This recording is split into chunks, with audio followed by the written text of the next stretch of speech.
hakikatnya doa-doa, zikir-zikir, ayat-ayat yang dipakai untuk meruqyah itu bisa menyembuhkan dan bermanfaat. Tidak perlu ragu. Tinggal lagi si yang meruqyah dan si pasien. Nah, dua orang ini harus kita lihat. Dua-duanya pun harus dalam kondisi yang kuat. Ini kondisinya kuat, imannya kuat, amalnya juga kuat. Si yang meruqyah pun demikian. Jadi kondisinya harus seimbang. Kalau tidak, maka kita enggak akan temukan pengaruh sama sekali.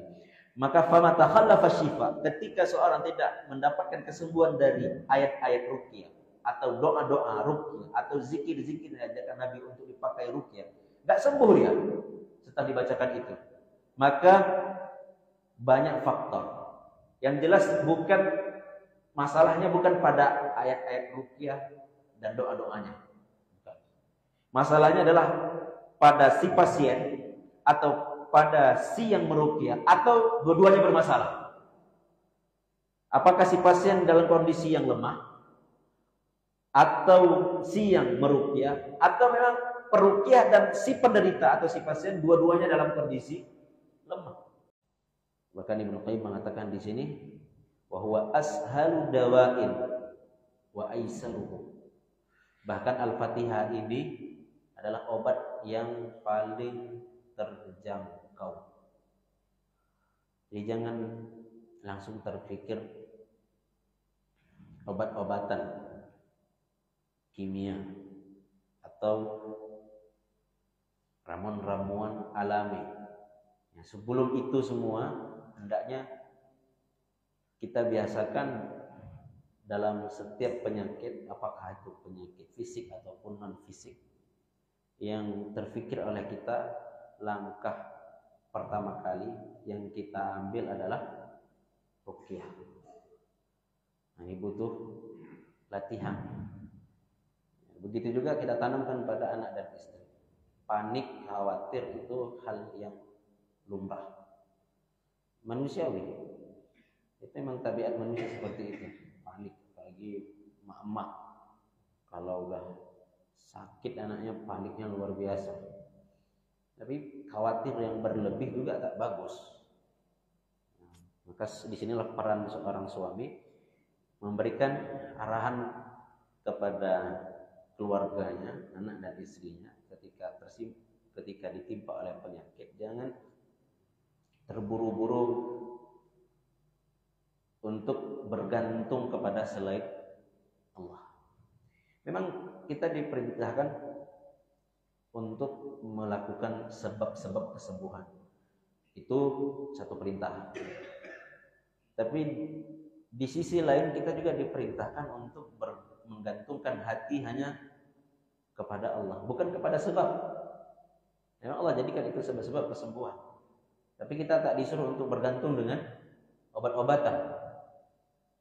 Tetap pada akhirnya adalah Allah menyuruh kita untuk bergantung kepada Allah. Jadi yang Allah inginkan, hasil akhir dari musibah yang namanya penyakit yang menimpa pada manusia adalah bagaimana tingkat ketergantungan hamba itu kepada Allah Subhanahu wa taala. Dalam hadis Nabi menyebutkan ada sab'una alfan yadkhuluna jannata bighairi hisabin wala azab. Ada 70.000 orang yang akan masuk dalam surga tanpa hisab dan tanpa azab. Lalu Nabi sebutkan ciri-cirinya. Humul ladzina la yastarqun, orang-orang yang tidak minta ruqyah. Bukan berarti minta ruqyah tidak diperbolehkan, boleh, silakan. Tapi dia akan kehilangan kesempatan ini.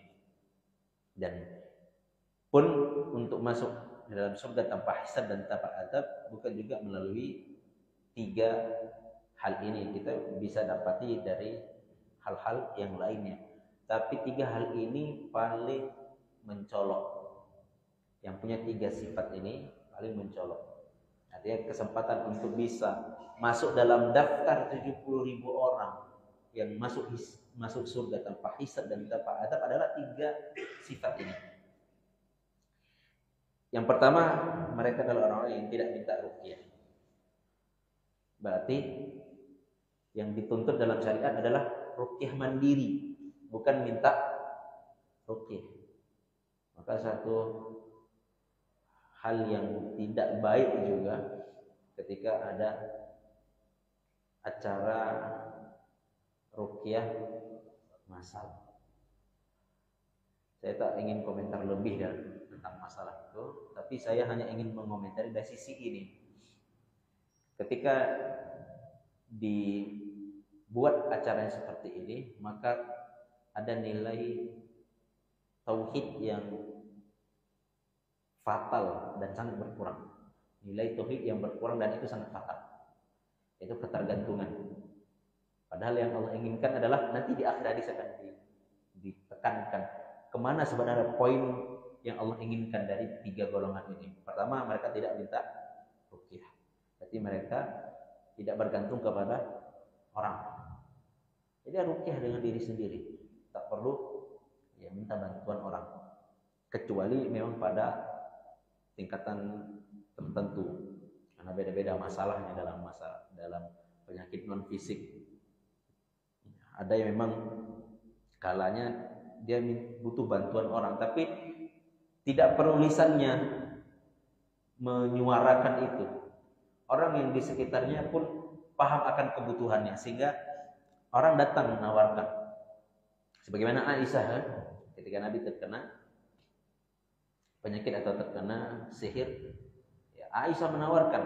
Nabi tidak minta, tapi Aisyah menawarkan diri untuk membacakan beberapa ayat-ayat atau zikir-zikir untuk diruqyah agar dapat meringankan atau menyembuhkan penyakit yang diderita. Aisyah menawarkan, Nabi tidak minta kepada Aisyah untuk meruqyah dirinya. Nah, ini yang dituntut sebenarnya. Jadi kalau ada kawan-kawan yang memang butuh penanganan secara spesifik, secara khusus, hendaknya orang-orang yang tahu keadaannya mencarikan bantuan. Kalaupun dia tidak sanggup, entah karena nggak pede, dia carikan orang yang mampu dalam masalah itu. Nah, dia minta bantuan ke seorang ustaz, ceritakan masalahnya apa. Dia memang tak minta ustaz, hanya saja ini sebagai bentuk empati saya sangat prihatin melihat kondisinya. Sepertinya perlu kita bantu, kita tawarkan bantuan kepadanya. Ini yang harus diambil, yang ini dituntut dari kaum muslimin.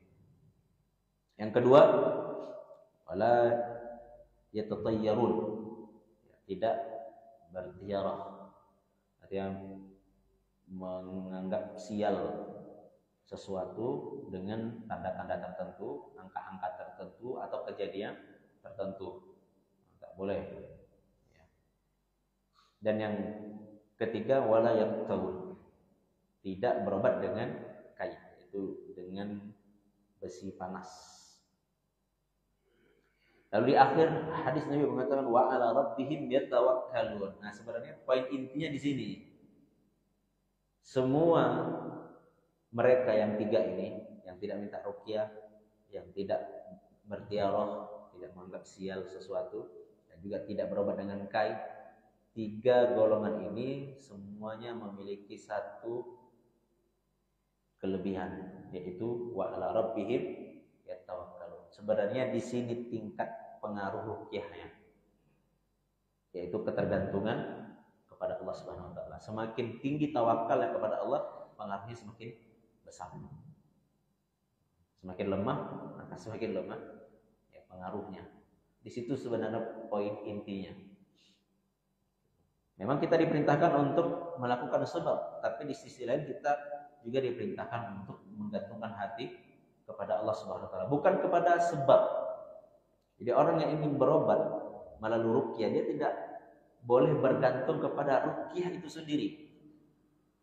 Jangan meyakini bahwa ruqyah itu berpengaruh dengan sendirinya. Nah, ini pemahaman siapa? Mu'tazilah. Mereka mengatakan sebab itu berpengaruh dengan sendirinya. Tidak ada campur tangan Allah Subhanahu wa taala. Jangan juga mengatakan bahwa sebab tidak memberikan manfaat. Sama saja. Ya, ada dan tidaknya dia tak memberikan pengaruh. Nah, ini dipahami oleh Asy'ariyah. Nah, kita Ahlus Sunnah wal Jamaah di tengah-tengah. Sebab itu akan memberikan pengaruh jika kita menggantungkan kepada yang menjadikannya sebab. Siapa? Allah Subhanahu wa taala. Jadi sebab ini akan memberikan pengaruh atau tak berpengaruh sama sekali, itu Allah yang buat. Maka kita menggantungkan kepada Dia agar Dia menjadikan sebab ini memberikan pengaruh baik pada kita, entah itu menyembuhkan penyakit kita atau minimal meringankan penyakit kita. Ini yang ingin disampaikan oleh beliau.